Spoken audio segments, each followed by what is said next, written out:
the words and phrases that we're going to go over in this particular lesson. We're going to look at the difference between canon and canon. Yes, the number of N's does make a difference. Capital and capital.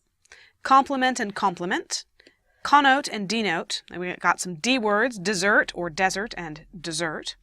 Different from versus differently than. Elicit versus illicit. Emigrate versus immigrate. And everyday versus everyday. And we're going to conclude, as always, with a round of practice. All right, here's the start of our list. Cannon versus cannon. Okay, a cannon with 2 N's is a large mounted gun. A cannon with 1 N is a rule or commandment. So the pirate ship fired its cannon at the fort. The ritual of the Eucharist is part of the Catholic canon. Now, the 1N version is pretty much always used to refer to religion or mythology. The 2N version is used for a lot of things, but mostly for guns. The way I always try to remember it is the 2 N's are because you almost never fire a cannon only once. If you're a pirate ship and you're attacking a fort, you are of course going to shoot all of your cannons, a whole lot, to put a lot of holes in the fort. So the 2 N's are for extra cannonballs. Next, capital versus capital. All right, capital with the A's can refer to financial assets, or to something that is essential, or to a main city, so the capital of a country. A capital with an O is a state house. If it's got an O, it's always a building, always and forever and ever, amen. So, our examples. We have to raise more capital for our small business. That would be an A. Murder is a capital crime. That would also be an A. Paris is the capital of France, but the U.S. Congress meets in the Capitol building. Again, if you're talking about a building, it's an O. If you're talking about anything else, it's going to be an A. All right, complement versus complement. A complement with an E completes part of an order. You might have run into it in geometry where a pair of complementary angles together make a 90-degree angle. So it completes something. It makes up the rest of the list. A compliment with an I is an expression of praise. So the ship had a full complement of sailors. It had as many sailors as it was supposed to have in order to be a good ship. But the young girl blushed at the compliment to her dress. Next, connote versus denote. To connote something means to suggest or imply. Denote means to be a sign of. So basically, if you are denoting something, you are showing absolutely this is the way it is. If you are connoting, you're just sort of suggesting that it might be so. That's not the only explanation. I always think of connote as being more cunning than denote, which is a little bit dumb. A growling dog connotes danger. So if you hear a dog growling, you might be in danger, or the dog might have a chew toy and be growling at it. So it doesn't necessarily guarantee that you're in danger. There could be a chew toy or a rawhide bone or something like that.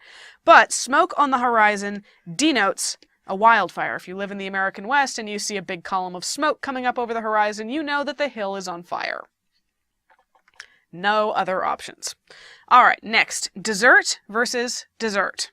Well, actually, dessert versus desert versus dessert. We have one word that can be pronounced 2 ways. D-E-S-E-R-T with one word means either a desolate area, the noun, that would be desert, or to abandon, verb, that means desert. Dessert with 2 S's means a confection eaten after a meal, so think cake or pie. The way I always remember this is the extra S in dessert with 2 S's is because you always want extra dessert. You like it. So 2 S's, it's something you want more of. Generally speaking, you do not want more of a desolate area or abandonment, so that only gets 1 S. So the soldier deserted his post and walked into the desert, 1 S in both cases, and we had ice cream for dessert. We want extra ice cream, so it gets 2 S's. Next, different from versus differently than. If you're trying to compare 2 things and show how they're different from is almost always the phrase you use. So the weather was different from what we expected. We are comparing weather and what we expected, or more accurately, we're comparing what to whether, 2 nouns, so we use different from. And make sure that they're as parallel as possible, of course. Now, you do use differently than when a clause precedes and follows the expression. So rather than comparing two nouns, for example, you are comparing two clauses. What is a clause? Well, you may remember from basic grammar, a clause contains both a subject and a verb. That's all you need to have in order to be a clause. So in this case, he works differently than she does.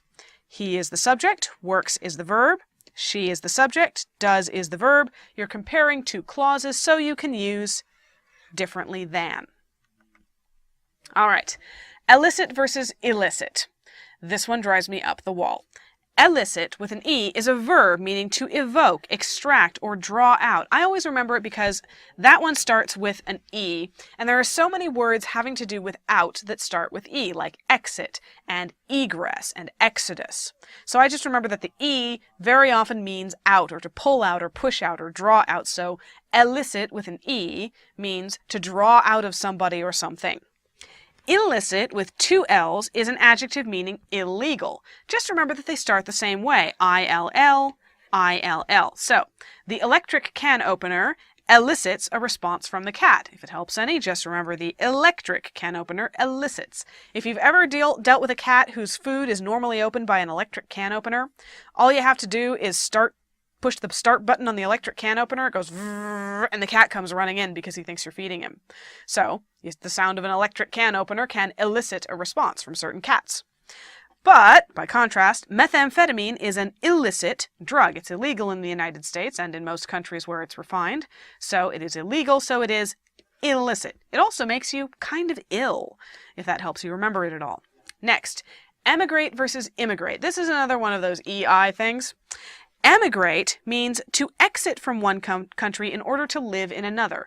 Once again, a lot of words meaning to leave or go out or pull out start with E, and emigrate is one of them. Immigrate means to enter a new country to live. So generally speaking, you have to emigrate from your old country before you immigrate to your new one. You have to exit before you can go in. Our example sentence, Vanutha emigrated from India in 1979 and immigrated to the United States in 1980. She left her old country and came to a new one. All right, everyday versus everyday. Everyday, two words, means each day. You can replace every with each. Everyday, one word, is an adjective meaning ordinary. So, I learn something new every day. Each day I learn something new. These are my everyday dishes. The fancy ones are for special occasions. We couldn't say that these are the each day dishes. And you wouldn't say, I learned something new ordinary.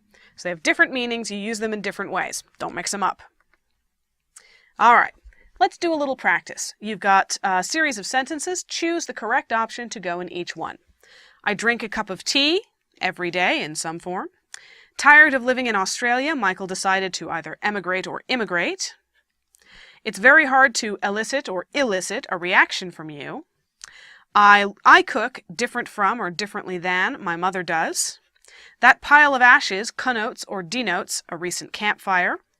A baked potato is the perfect complement or compliment to a well-cooked steak. The traveling circus visited the nation's capital. The senator made his speech in the main hall of the Capitol. And my friends won't desert me even for dessert. Take a good look. Pause the video if you need to.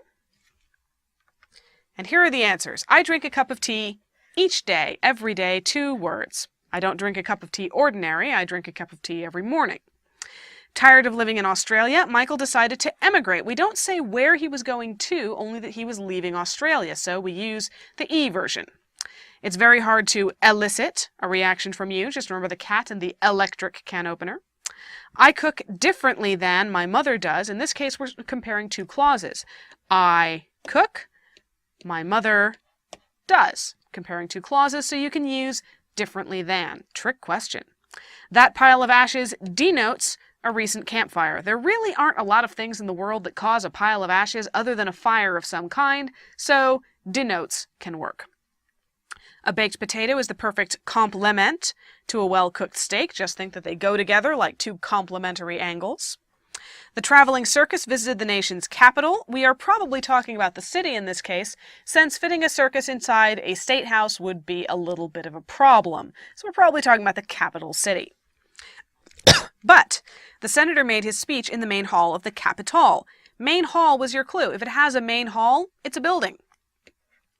And finally, my friends won't desert, meaning abandon me, even for dessert, of which you want two, so you have two S's. And that's all for this lesson. Thank you for watching Educator.com.